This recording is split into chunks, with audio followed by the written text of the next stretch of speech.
اسرائیل پر attack کرنے سے نہ ڈرنا، یہ ابراہیم رئیسی کی میں آپ کو ایک مثال دے رہا ہوں، اور کھل کر اسرائیل کو تباہ کرنے کے حوالے سے، اس کو ایکسیپٹ نہ کرنے کے حوالے سے، امریکہ سے لڑنے سے حوالے سے کہ اگر تم لڑنا چاہتے ہو تو آ جاؤ ریڈ سی کے اندر، ہم تمہیں دیکھ لیتے ہیں۔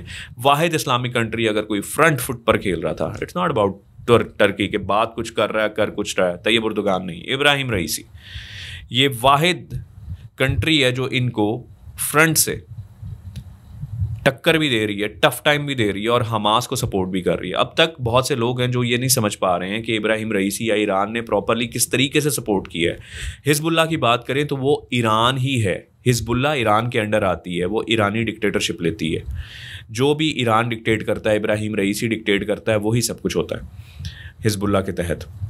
دوسرا آپ کا یمنی حوثی، یمنی حوثی بھی ابراہیم رئیسی کے تحت اس کے آرڈرز کے مطابق ان لوگوں کا، حماس کا ساتھ دے رہے ہیں، اور کتنے ہی ٹائم سے امریکہ اس کو بار بار ایران کو دھمکیاں دے رہا تھا کہ تم لوگوں کے ساتھ اچھا نہیں ہوگا اگر تم لوگ مزید انوالومنٹ کرتے ہیں۔ اسرائیل نے بھی کہا کہ بھائی اگر تم لوگ ایسے کرتے ہو تو پھر تم لوگوں کو بہت جو ہے بھاری نقصانات اٹھانے پڑیں گے، لیکن یہ لوگ ڈرنے والے نہیں تھے۔ وہ کیوں ڈرنے والے نہیں تھے؟ کچھ انفراسٹرکچر آپ لوگوں کے سامنے ابھی رکھوں گا، اور یہ بھی جاننے کی کوشش کریں گے کہ ابراہیم رئیسی کے انتقال کے بعد اور حسین عامر عبداللہ ان کے انتقال کے بعد کیا ایران پر کوئی بہت بھاری بوجھ آ گیا ہے، ٹوٹ گئے ہیں، یا کوئی فرق نہیں پڑا؟ ذرا اس کے بارے میں بات کرتے ہیں۔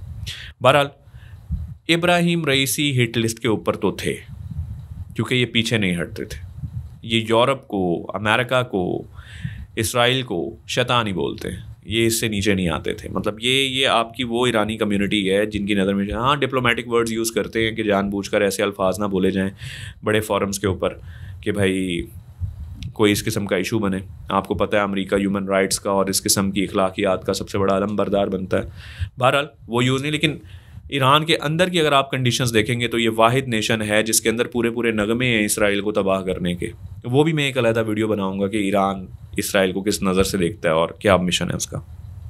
بہرحال امپورٹنٹ پوائنٹس کیا ہیں؟ امپورٹنٹ پوائنٹ یہ ہیں کہ جب صرف یہ ہیلی کاپٹر غائب ہوا تھا، ابھی کہیں سے یہ خبر نہیں آئی تھی کہ یہ تباہ ہوا ہے یا ہائی جیک ہوا ہے یا کچھ ہوا ہے، تو اسرائیلی آفیشل سے میڈیا نے پوچھا کہ یہ سب کچھ ہوا ہے جی، یہ تقریباً 3-4 گھنٹے ہو چکے ہیں، ابراہیم رئیسی جو کہ ایران کے صدر ہیں ان کا ہیلی کاپٹر غائب ہے، کیا کہنا ہے آپ کا اس کے بارے میں؟ میں نے کہا جی ہم ابراہیم رئیسی کے قتل میں انوالو نہیں ہیں اور نہ ہی کسی قسم کی ہائی جیکنگ یا پھر اس انسیڈنٹ کے اندر انوالو ہیں۔ تو میڈیا پرسنز اور پوری دنیا نے جب یہ بیان سنا تو ان کو تھوڑی سی حیرانی ہوئی، انہوں نے کہا ابھی تو صرف یہ بات کی ہے کہ طیارہ غائب ہے، ابراہیم رئیسی صاحب کا پتہ نہیں چل رہا ہے، آپ کہہ رہے ہیں کہ ان کے انتقال میں ہم جو ہے وہ کہیں سے بھی شامل نہیں ہیں؟ مطلب آپ انتقال کا لفظ کیسے استعمال کر رہے ہیں جب ابھی یہ چیز کلیئر ہی نہیں ہے؟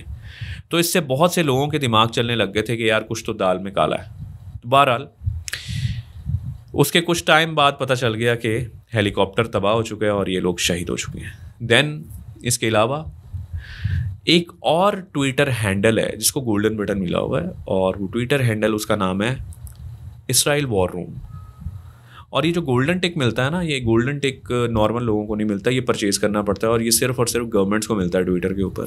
مطلب کوئی ایسا وہ ٹویٹر ہینڈل ہے جو شاید اسرائیل کی گورنمنٹ کہیں نہ کہیں اس کو مینیج کرتی ہے۔ اس ٹویٹر ہینڈل کے اوپر ایک ٹویٹ ہوا تھا اس انسیڈنٹ سے پہلے، اور وہ ٹویٹ تھا ایک ہیلی کاپٹر، بس اور کچھ بھی نہیں۔ بہرحال اس والے ٹاپک کو فی الحال میں یہی روک رہا ہوں کیونکہ ابھی اس کے اوپر میں نے بہت چیزیں ابھی آپ لوگوں کے سامنے ڈسکلوز کرنی ہے، لیکن اس ویڈیو کے اندر کچھ اور امپورٹنٹ پوائنٹس ہیں کہ مان لیتے ہیں کہ اگر واقعی اسرائیل اور امریکہ انوالو ہے اور ابراہیم رئیسی اور حسین عامر عبداللہ مطلب یہ ان دونوں کے قتل میں یہ انوالو ہے، تو ایران کو کتنا نقصان پہنچا ہے؟ تو ذرا ایران کا نا اسٹرکچر سن لیجیے گا تاکہ ہمیں اندازہ ہو جائے کہ ایران چلتا کیسے ہے۔